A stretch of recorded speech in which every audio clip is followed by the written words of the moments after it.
Tennessee Civil War 150 is made possible in part by Tennessee Civil War National Heritage Area and by First Tennessee Foundation.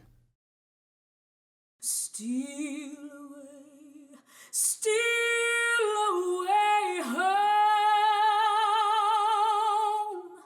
I ain't got long to stay.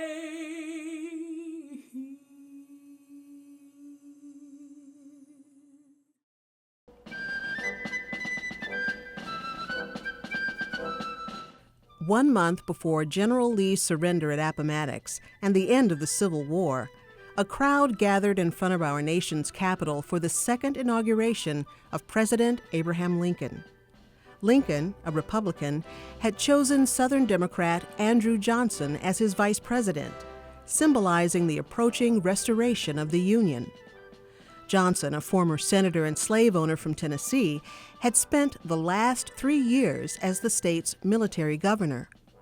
In attendance that day was abolitionist leader Frederick Douglass, whose first glimpse of Johnson would tell him everything he needed to know about the East Tennessean. There are moments in the lives of most men when the doors of their souls are open, and unconsciously to themselves, their true characters may be read by the observant eye. It was at such an instant when I caught a glimpse of the real nature of this man, which all subsequent developments proved true. I was standing in the crowd when Mr. Lincoln pointed me out to him. The first expression which came to his face, and which I think was the true index of his heart, was one of bitter contempt and aversion. Seeing that I had observed him, he tried to assume a more friendly appearance, but it was too late. Whatever Andrew Johnson may be, he is no friend of our race. In his address, President Lincoln promised to bind the wounds of the divided country with malice toward none and charity for all. Powerful words which failed to move one audience member. Just a few weeks later, well-known actor and Confederate sympathizer John Wilkes Booth would murder Lincoln, placing Johnson in the White House and in charge of Southern Reconstruction.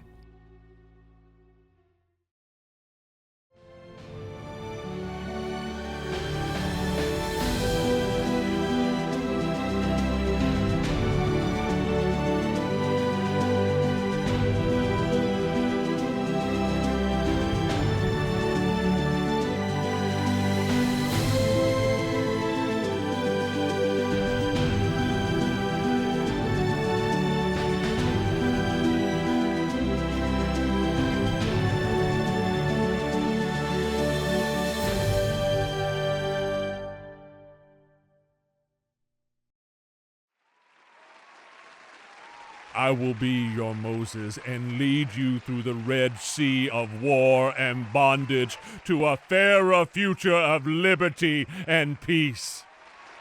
I speak now as one who feels all who love equal rights, his friends. He was so adamant against African Americans getting any equal rights at all that Lincoln became annoyed with Johnson. Johnson is, in my book, outright anti-black. He's pro-slavery all the way. So when he made that speech, "I'll be your Moses" to the blacks in Nashville, remember, he's speaking politically. He can't say, "I'm against slaves being free." But we must remember that Andrew Johnson's attitude was the attitude of many people across the United States.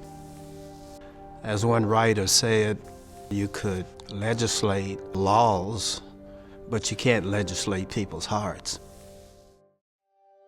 Privately harboring contempt for freedmen, Andrew Johnson had for years publicly declared his hatred for the wealthy plantation owners who had chosen secession rather than risk losing their slaves.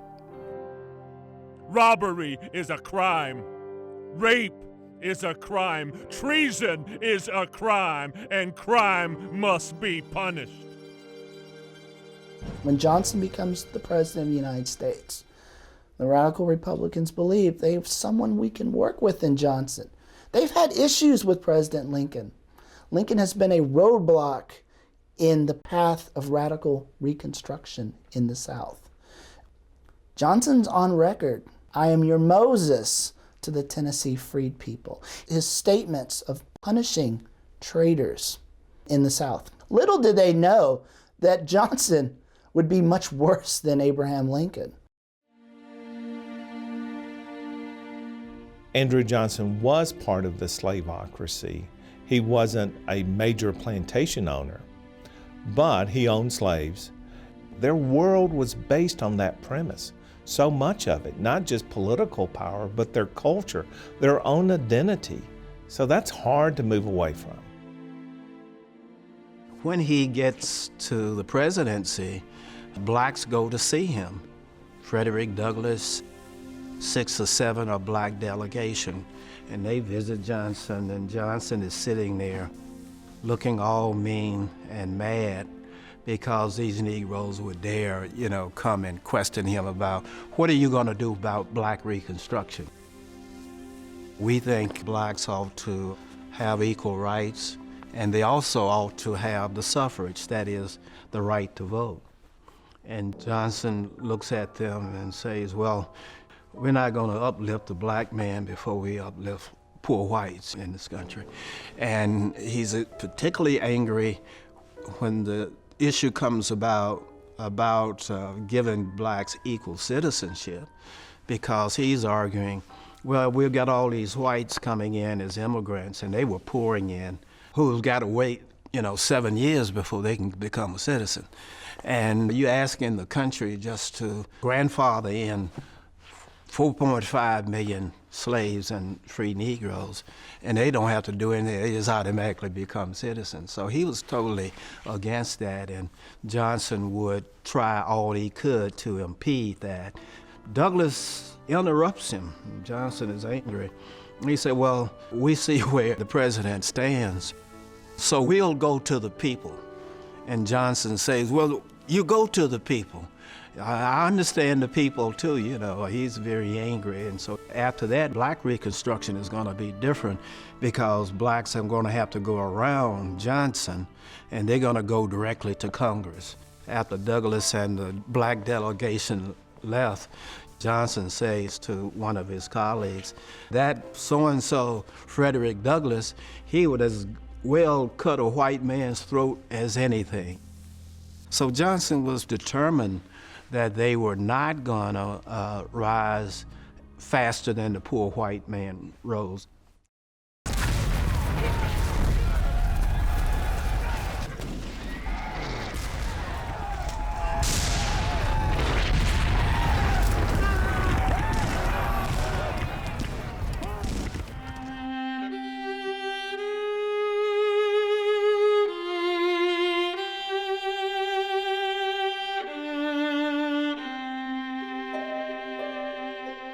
Tennessee, like much of the South, had been devastated by the war.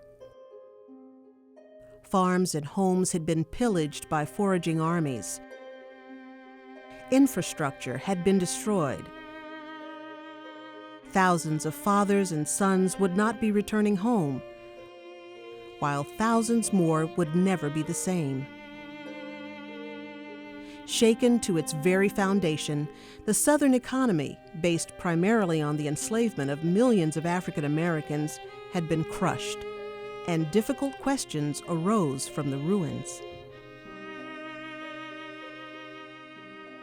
How do you deal with this huge population of people who are saying to the nation, we're not going to be slaves? Economically, how do you reconstruct the South? And you can't do that unless you have a stable labor system, unless you have some way of getting the crops in and getting the production restarted. You have this agency, the Freedmen's Bureau, that's created, the Bureau of Freedmen, Refugees, and Abandoned Lands, and that describes everything that they're responsible for. It's created to try to figure out, what do you do with the freedmen? How do you introduce this free labor system into the South, and how's it going to work? And again, nobody really knows. The plan was just for 1 year to provide the kinds of immediate things that they needed: food, shelter, medical assistance, legal assistance. The Freedmen's Bureau kind of evolves and takes on different roles over time as it becomes necessary to negotiate land deals, work contracts. But that doesn't necessarily mean that all of the people who are involved in this process are people who are thinking in terms of what is in the best interest of the freed people. And what that eventually results in is the exploitation of black labor. The Civil War left so many blacks without mothers and fathers before the age of 18. Remember, many of these people are split up on farms and plantations. Their mothers and fathers gone somewhere else. And so they had an apprenticeship program, and that apprenticeship program allowed farmers to gain an apprenticeship certificate for homeless or orphan black children, and they could keep them until they were 18 years of age. And so they were practically slaves. If you look at the Freedmen's Bureau records, if you look at court papers, you see cases where children who had once been slaves on a plantation, they turn up in court records as now being indentured to the owner of that plantation, and the owner of the plantation saying the parents abandoned the child. That could mean a lot of things.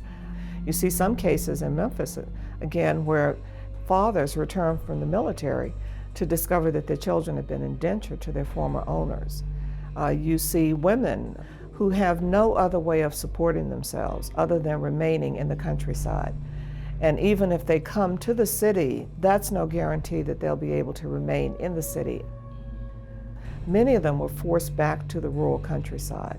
So here's a woman who is poor, who has to work on a plantation, who is forced to sign a labor contract, sometimes by the Freedmen's Bureau.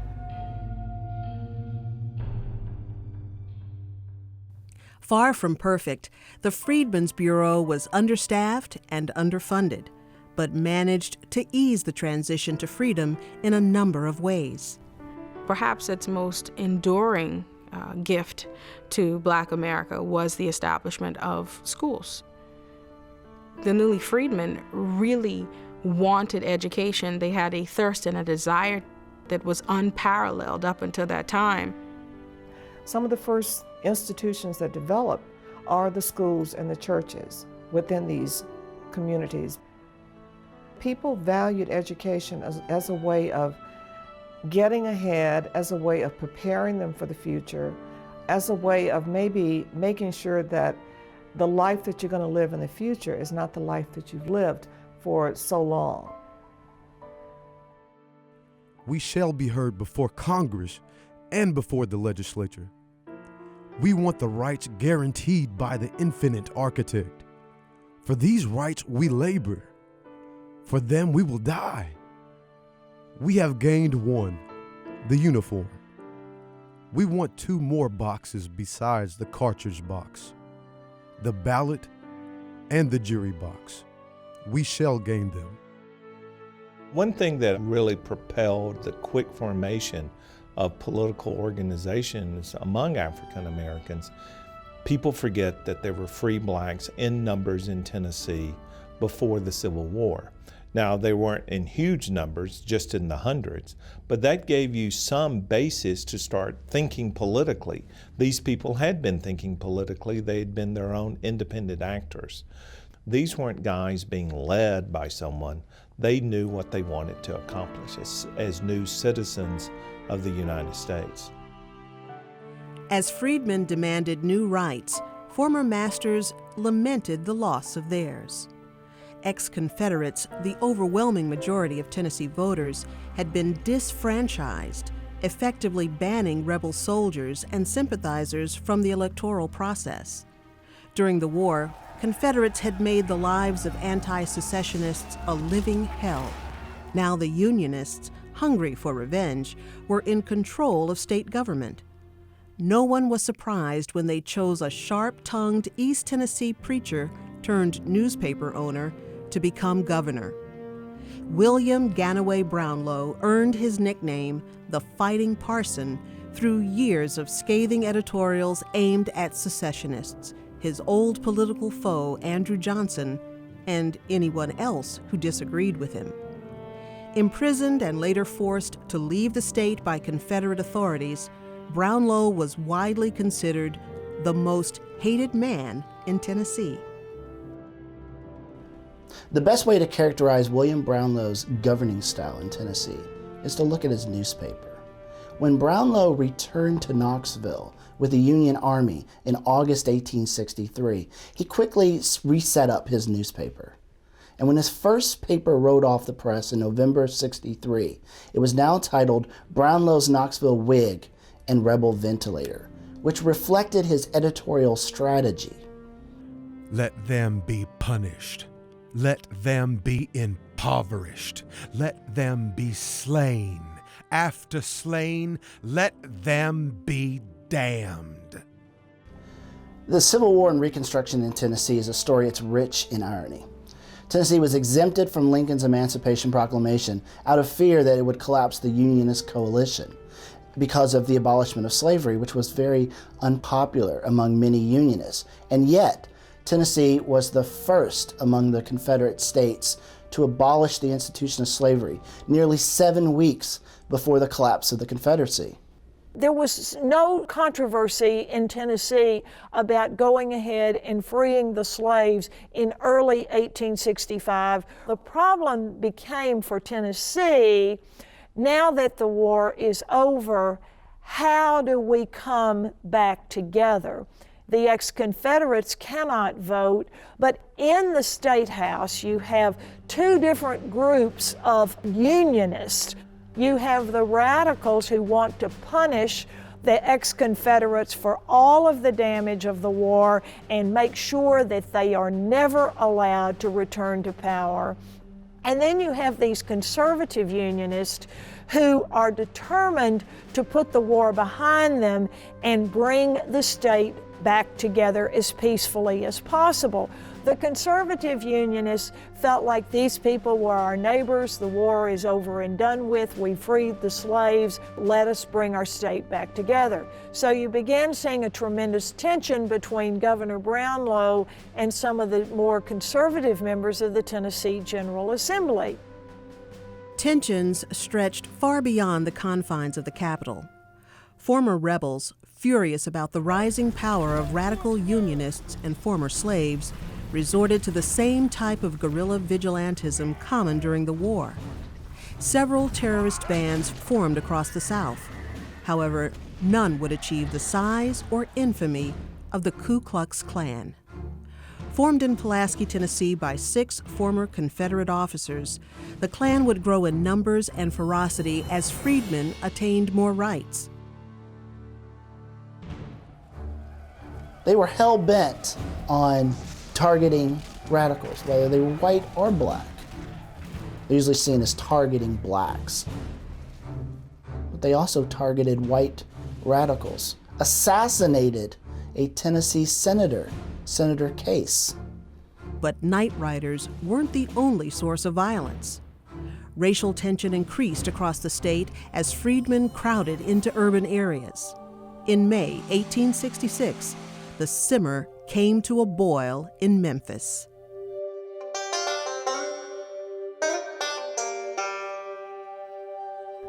You've got unreconstructed Confederates and black soldiers who are being mustered out of the Union Army through Fort Pickering, which was the Union fort here. So you've got a growing number of black soldiers who are in the fort, but also in the community as a whole. And you've got this conflict that's developing. And then there's a confrontation on the street, and it kind of bubbles up into a major, major riot, a massacre, really. The overwhelming number of victims of robbery, murder, rape, everything in the city during that 3-day period is African American. In the course of the riot, of course, every black church building or school that had been built is burned. Many black businesses that are beginning to start, they are destroyed. So it's very clear that this is not just a fight between two groups. There's a political thing that's going on here. There's this feeling that this black community is emerging. Now we have to suppress it. Leaving 48 dead, 46 of whom were black, and more than 100 injured, the Memphis riot was a wake-up call to radical Republicans in Washington. Fed up with Andrew Johnson's lenient restoration policy, Republicans had begun exercising their power to override presidential vetoes of civil rights legislation. Presidential Reconstruction was giving way to congressional or radical Reconstruction. Congress proposed another amendment, the 14th Amendment, which said that all people are protected by the due process of law. And this 14th Amendment essentially guaranteed African Americans their rights as citizens, and Congress took over Reconstruction. They weren't willing to just restore the Union. Congress wanted to rebuild their whole political structure. That was totally contrary to Andrew Johnson's views of how the South should be brought back into the Union. Back in Tennessee, the Fighting Parsons saw things differently. Willing to do whatever it took to return his state to the Union, he made passing the new amendment a priority. This would pit him against his fellow East Tennessean and now president for the first time since the rebellion began. For nearly 30 years, Brownlow and Andrew Johnson were political rivals, but their loyalty to the Union trumped any other disagreement. During the war, they joined forces against secession. With Tennessee's restoration within reach, however, Brownlow had no qualm about angering the man he used to refer to as Toady Johnson. It's a showdown between Governor Brownlow and President Johnson. When the amendment came to the floor in the General Assembly for ratification, for a vote, Tennessee's conservative legislators skipped town. All that was left were the radical Republicans, and thus we have a problem: no quorum in order to take a vote on the 14th Amendment. Governor Brownlow had the sheriff of Davidson County arrest the conservative legislators. The sheriff was able to locate 2 conservative legislators and brought them back to the General Assembly, where they were kept under lock and key. A quorum was now established, although they were not allowed to vote. After the 14th Amendment was ratified by the General Assembly, Governor Brownlow wired the clerk of the United States Senate to declare, "We have fought the battle and won it. 2 of Andrew Johnson's tools not voting. Please give my regards to the dead dog of the White House." Tennessee was welcomed back into the Union, but the Fighting Parsons' heavy-handed tactics were taking a toll on radical rule. Many of his supporters were beginning to align themselves with the conservatives. With elections approaching and radical support dwindling, Brownlow was convinced by his colleagues to extend voting rights to the freedmen. Now is the time for Tennessee to show to the world that she belongs to the advance guard on the great question of equal suffrage. Without their votes, the state will pass into disloyal hands, and a reign of terror will be the result. Brownlow did not believe that blacks and whites should be equal. But Brownlow is an opportunist, and Brownlow is a practical politician as much as Lincoln is. And Brownlow knows his political success is based upon whether he can keep control of Tennessee. And the one way to do that is to enfranchise Negroes. In February 1867, Tennessee became the first rebel state to allow black men to vote. This further infuriated most Tennesseans, including many radicals, but the ballots of 40,000 pro-Union freedmen would ensure Brownlow's re-election, continued radical rule, and bloodshed. That really was the straw that broke the camel's back. Once black suffrage is a reality in Tennessee, the Ku Klux Klan's numbers multiplied. Lawlessness pervaded large portions of middle and western Tennessee. 3 months after black enfranchisement, former Confederate General Nathan Bedford Forrest, the Wizard of the Saddle, became Grand Wizard of the KKK. Famous for his success as a cavalry commander and infamous for the massacres of black Union soldiers at Fort Pillow, Forrest publicly denied his involvement with the Klan while defending its purpose. There was a great deal of insecurity felt by the Southern people. There were a great many Northern men coming down there, forming leagues all over the country. The Negroes were holding night meetings and were going about and becoming insolent. And the Southern people all over the state were very much alarmed. I think this organization was got up to protect the weak, with no political intention at all. Contrary to Forrest's claim, returning Democrats to power was its primary goal, and efforts to reach that goal, using intimidation, terrorism, and cold-blooded murder, intensified with black suffrage. They took me from the house and stripped me and whipped me with a strap of leather with a buckle on the end, striking me 175 licks. This Klan asked me if I was a radical. They told me that no colored man should vote in the presidential election, that they should be killed first. I do not believe that any colored or white Union man is safe. The Klan which whipped me told me to take my bloody shirt and carry it to Brownlow. Tennessee's readmission to the Union in 1866 exempted it from further federal Reconstruction, which also meant the loss of federal troops. The fighting parson was in desperate need of someone to fight the Klan. Brownlow's answer to the Ku Klux Klan was his own Radical State Guard, which he put together in 1867. Their mission was simple: go out and find the Ku Klux Klan, arrest them. The problem is that once the State Guard was assembled, the Ku Klux Klan wisely went into hiding. While effective, keeping the State Guard in the field was expensive, a problem compounded by the enormous debt Tennessee accumulated as a result of the war. In a lethal game of cat and mouse, as soon as the troops were withdrawn, night riders returned with a vengeance. Things were so bad in Tennessee that we were very near having a little internal war within our own state.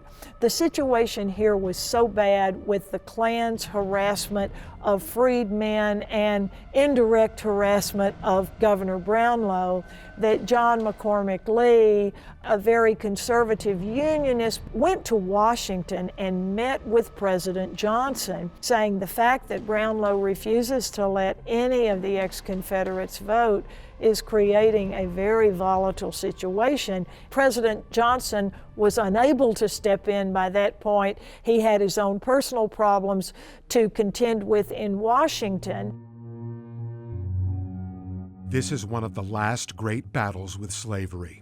Driven from the legislative chambers, driven from the field of war, this monstrous power has found a refuge in the executive mansion. Nobody can question it. Andrew Johnson is the impersonation of the tyrannical slave power. In him, it lives again. The conflict between President Andrew Johnson and Congress was inevitable. Congress felt that he was far too lenient on his fellow Southerners, and he felt that Congress was too hard. So the showdown really began when Congress passed the Tenure of Office Act, saying that the President of the United States could not fire anyone from his cabinet without the expressed approval by the United States Congress.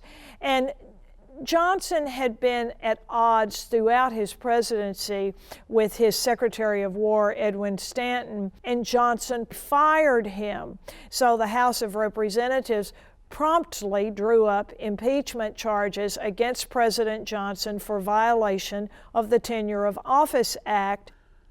The act to remove Secretary Stanton was designed to lead to impeachment, because what president could not fight against such a law that he could not remove his own cabinet officers without congressional approval? It was a step across the line of separation of powers. So this is where constitutional scholars look at Johnson and say, well, maybe he wasn't a great president, but he was right to stand up for the presidency in that whole dispute, because the radical Republicans had gone too far. Johnson's impeachment proceedings, the first in U.S. history, dragged on for most of the spring in 1868. The final vote could not have been much closer. He missed being impeached by just one vote. The two congressmen from Tennessee voted for acquittal. One of those congressmen was Johnson's son-in-law. Johnson's battle to remain in Washington was over, but back in Tennessee, the battle with the Klan was raging.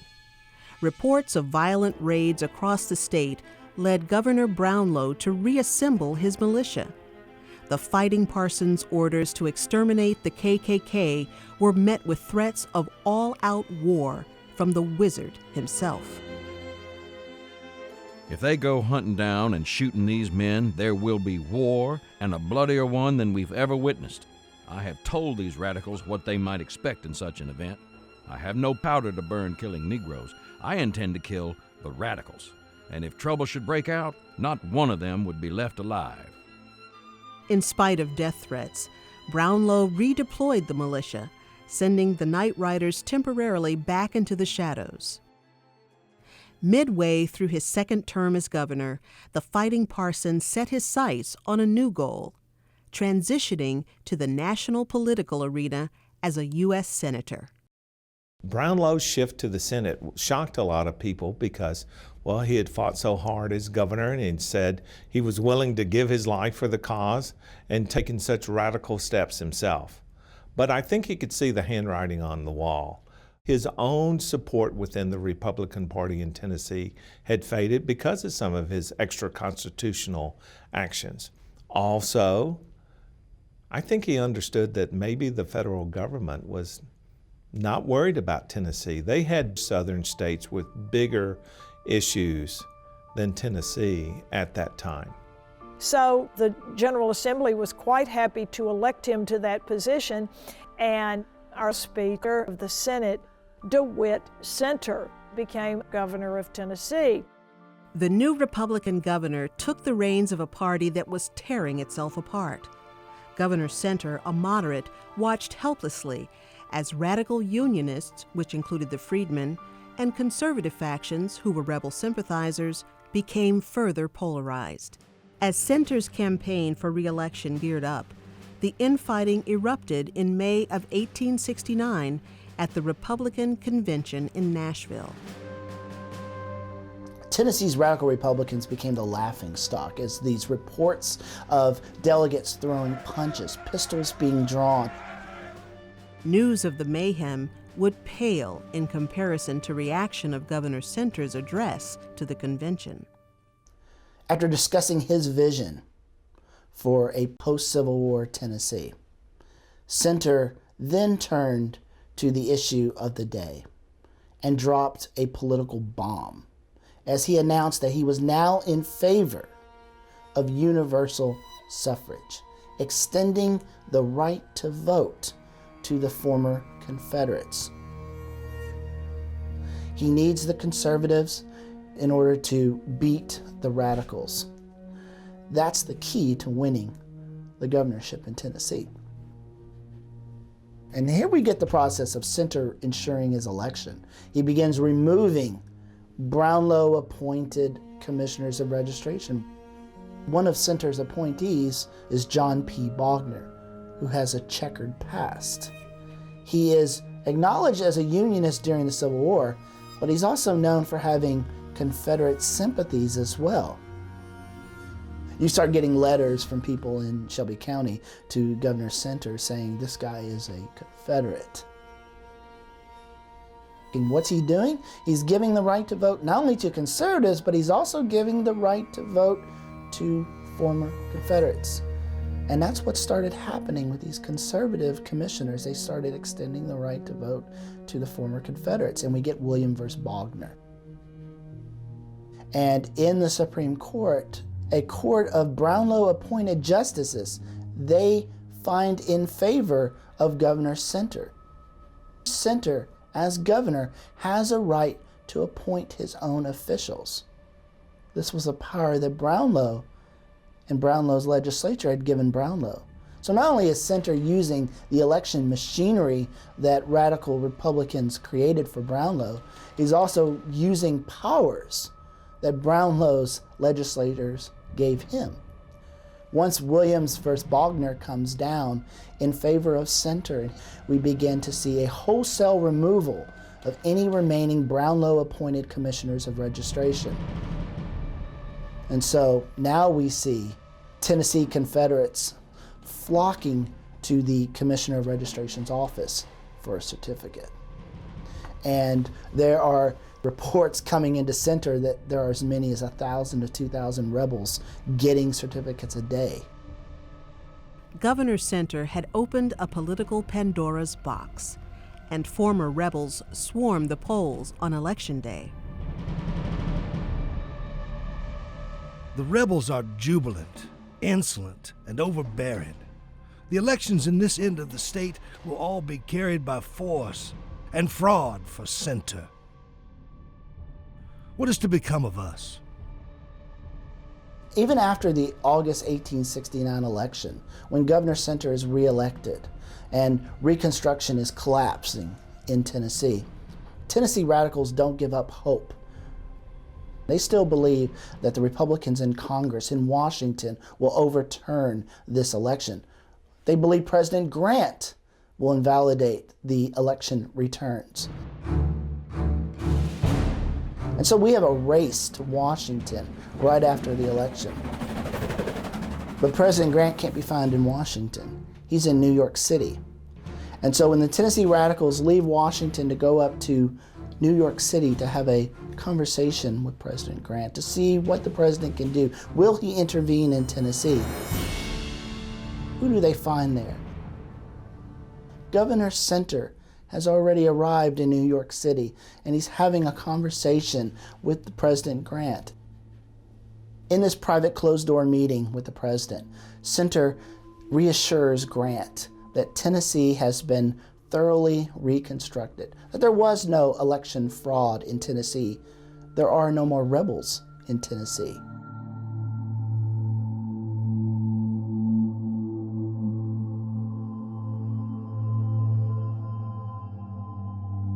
Pleas from Tennessee radicals for federal intervention received little support from President Grant or Congress. There would be no rescue for Reconstruction. Back in the state capitol, redeemed Confederates wasted little time erasing Parson Brownlow's legislation. So with the ex-Confederates now voting and coming back to Nashville to the General Assembly, one of the very first things that took place was a rewriting of the state constitution. A constitutional convention was held. The Constitution was written to be heavily in favor of the ex-Confederates. And at that point, James C. Napier, a Nashvilleian who was an African-American lawyer and businessman, went to Washington with a delegation of other African-Americans from Nashville to plead with President Ulysses S. Grant to send troops to Nashville to protect the African-Americans. Mr. Napier saw that the voting rights were soon going to dissipate and be taken away, and he wanted Tennessee to be put under military reconstruction as the other 10 states of the Confederacy had been. Why did Congress intervene in other southern states but never in Tennessee? And that's because Tennessee had been readmitted to the Union. No one in Congress believed they had the authority to do so now that there was a loyal, functioning civil government in Tennessee. Tennessee's Reconstruction experience should have served as a warning to the radical Republicans in Washington, D.C. If radical Reconstruction wasn't going to work in Tennessee, in a state that had a sizable unionist coalition, radical Reconstruction wasn't going to work anywhere in the South. The war-weary nation was eager to close what had been the most painful chapter in its young history. Turning its gaze westward, America turned its back on its most vulnerable citizens. Promises of new rights, new freedoms, would have to wait for nearly 100 years. The freedmen's brief moment in the sun was fading and would soon set across the South. In revising the Constitution, they put in a lot of racial things in there. Poll tax, anti-miscegenation, Jim Crow stuff went into the 1870 Tennessee Constitution that was allowed by the federal government. The failure of Reconstruction made the federal government a co-conspirator in the establishment of Jim Crow in the United States. Insult was added to injury in 1871 when Governor Center was succeeded by John Calvin Brown, a former Confederate general and leader of the Ku Klux Klan. The Klan dispersed to some degree after ex-Confederates came back to power, but just because the Klan disintegrated did not mean this pervasive racism and resentment towards the former slaves was ended. Indeed, that racism and tremendous resistance to equality continued to live on. Throughout the 1870s and 80s, across the South, African Americans continued to lose more and more ground economically, politically, in every way. The ex-Confederates, before the Civil War, had wealth because of land and slaves. Now they've lost their slaves, but they haven't lost their land. The wealthiest, most elite landowners were able to come back to their former position and status in the state. The way that they were able to do this was by instituting, as a substitute for slave labor, sharecropping labor. The whole labor process after the Civil War for free people goes through stages. You know, at first it's that contract that the Freedmen's Bureau is helping to negotiate. Then you start to see in some of the labor contracts something that approaches what we'll eventually call sharecropping. Because I was a slave, I don't own any land. I don't own a home. I don't own much of anything. For 20 years, I had been a slave. I'd been involved in agricultural labor, but you can't farm without land. And because one of the failures of the Freedmen's Bureau was its efforts to redistribute abandoned and confiscated lands because they were reclaimed by their Confederate owners, you find that freed blacks' only recourse is to become a part of the system where I get to farm your land, and in exchange, you are promised a portion of my harvest, which sounds really good, but I don't have any power in that. One, I have to farm your land. Two, I need supplies to farm your land, which means I probably am running up a credit with you. Three, you're the one that's keeping track of the credit. And four, I'm gonna probably have to sell my crop to you anyway, and you're gonna tell me what it's valued. You're gonna take whatever portion of it that you want, and I might be upside down at the end of every season, which means that instead of you owing me, I now owe you. And attached to that, this horrible cycle of debt is really the perilousness of agriculture and farming, because I can't guarantee a good season. I can't guarantee there's not going to be a drought, there's not going to be a rain, there's not going to be a bug that comes in and swallows up the crop. Sharecropping was a terribly unfair, cruel institution. The sharecroppers were never able to make enough money to buy pieces of land, and thus they were held to the land in a situation not unlike slavery. Another thing to include in that is everybody was hurt because in some places in Tennessee, Mississippi, and so on, the majority of sharecroppers were white. Poverty was stalking the South after Reconstruction among whites and blacks, but it was worse among black sharecroppers because now they had no political rights, they had no economic rights whatsoever. Seeing no future for themselves in an unreconstructed South, thousands of African American Tennesseans left the region as part of the Black Exodus. Benjamin Pap Singleton, a former slave from Davidson County, really led that exodus. He says to the former slaves, especially in the Nashville, Middle Tennessee area, why should you stay here and be a sharecropper and live on the same plantation where you were a slave? You know, if you live on the same farm and same plantation where you were a slave, nothing is going to change. Singleton goes around to these country band camps telling people, you know, you need to have your own land, whether you were black or white. The real commodity in those days and time was a piece of land. And a Homestead Act was passed in 1862, and there's plenty of land out west. And so we estimate maybe 25,000 or more went west on what we call the Black Exodus between 1869 and 1881.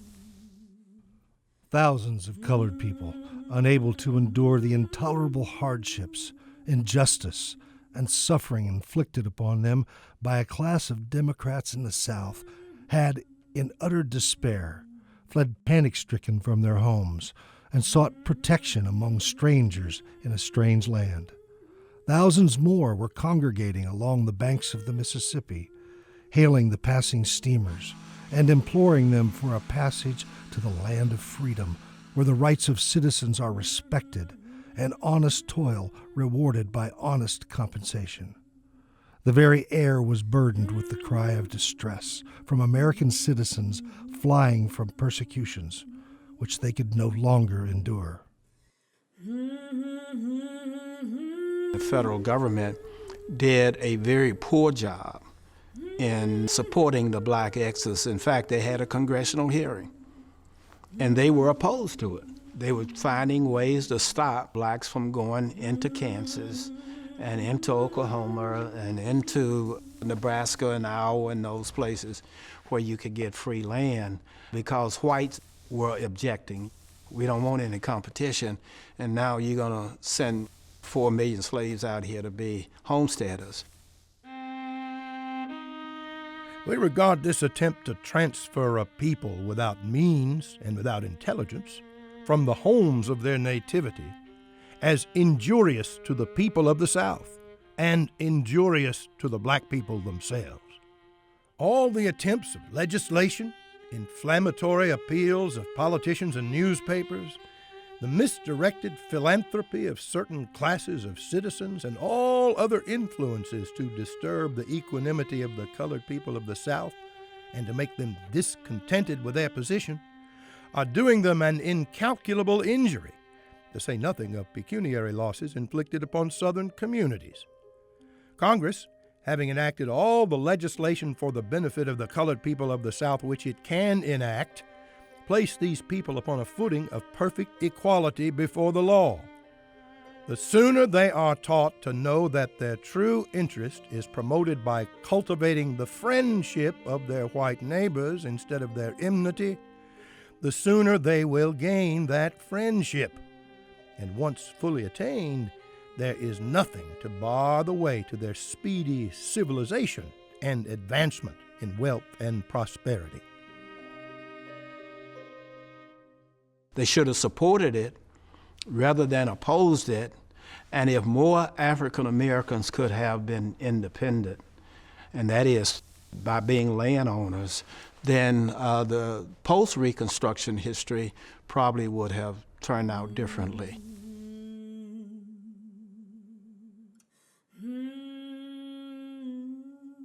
Reconstruction in Tennessee is the great missed opportunity. The state had suffered so much during the Civil War period.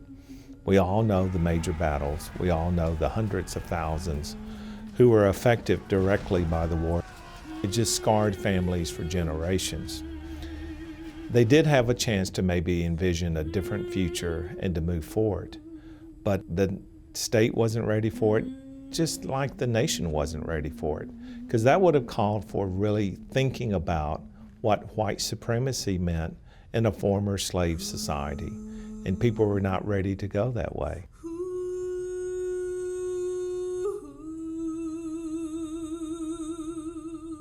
They think about it as a failure because integration didn't happen and we still had segregation, and Jim Crow would come and sharecropping was almost as bad as slavery. Consider that phrase, almost as bad. It's not slavery. It's economic peonage, but it's not slavery. And yes, I think as a state and a nation, we missed a chance to move forward quicker, but it wasn't in the cards. But did African Americans focus just on what they didn't get? No, they focused on what they had. And they did have this sort of new breath of freedom. And they were not slaves anymore, and they could start to build their own institutions, and they did. I mean, certainly there were philanthropic societies and missionary groups helping African Americans start things, but that's all they did to help them start, to sustain them, to grow them, to become neighborhoods, communities. Black communities began to gather their resources together and to provide services. You have churches, black congregations that are separating themselves from the white congregations that they had once been a part of and organizing or setting up their own independent black churches. They want to construct their own building, but they start to worship first in what's called a brush arbor. They hold all kinds of fairs and bake sales and everything to raise money. They even raise money to provide for the services of a doctor for African Americans in this community. And that's pretty much what you saw happening, how communities, the black community itself in Memphis, and I'm sure Nashville as well, begins to gather together to provide for some of these services.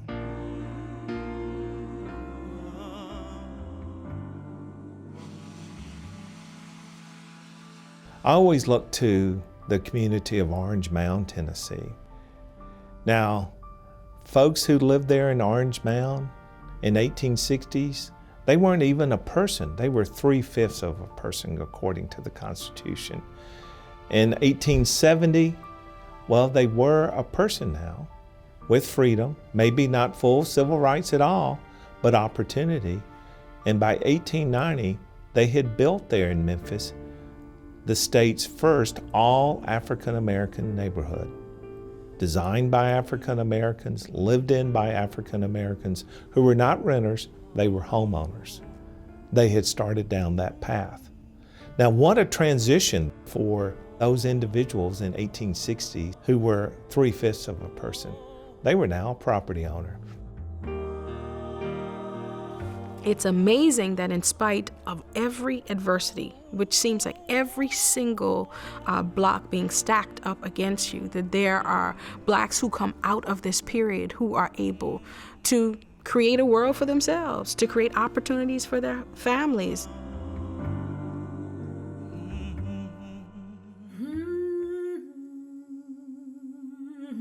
It was certainly a time of challenge. But let's look at what was created. When you consider the primacy of some of these universities, such as Fisk University, Lane College in Jackson, Lemoyne-Owen College in Memphis, these have produced thousands upon thousands of graduates who have affected and changed America. And then you think of the churches, and you think of the schools, and you think of all of these institutions that grew out of this time. Those are still the bedrock of our African American communities and neighborhoods today. That's where they go back to celebrate themselves, their families, their traditions. That's no mean feat being created in these terrible years of Reconstruction.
Tennessee Civil War 150 is made possible in part by Tennessee Civil War National Heritage Area and by First Tennessee Foundation.